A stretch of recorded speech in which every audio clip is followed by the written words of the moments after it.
Ang sandata sa pagpaslang.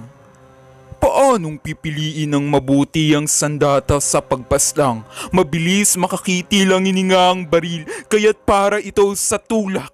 Adik na pagkamalang tulak, naisip na adik o paggala-gala sa kung saan saang lansangan, kaya't pasensya na't nahagip. Armalite at bomba ang gamitin kung gustong makarami ng rebelde. O maybe, rebelde, eskwelahan ng rebelde, tinatawag na rebelde. Para pwede nang maligwak nang halos walang magre-reklamot sa sat-sat-sat-sat.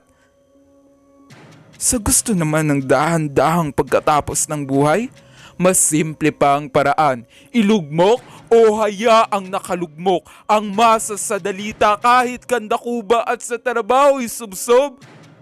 Ang manggagawa at magsasaka, mababa pa rin ang sahod at di pa rin ang kinang lupa, gutumin lahat ang mahirap.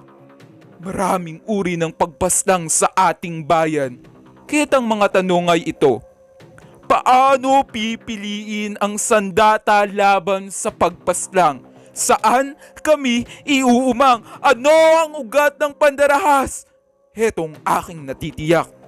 Kayhaban ng ating pakikipagbakat paghahanap ng katarungan sa sistema ng lipunang sumasakal sa mamamayan. Walang urungan, kapit-bisig, walang laglagan, maging handa. Ever ready. Kung sa pagbangon at paglaban ay mapaslang. Ang sandata sa pagpaslang.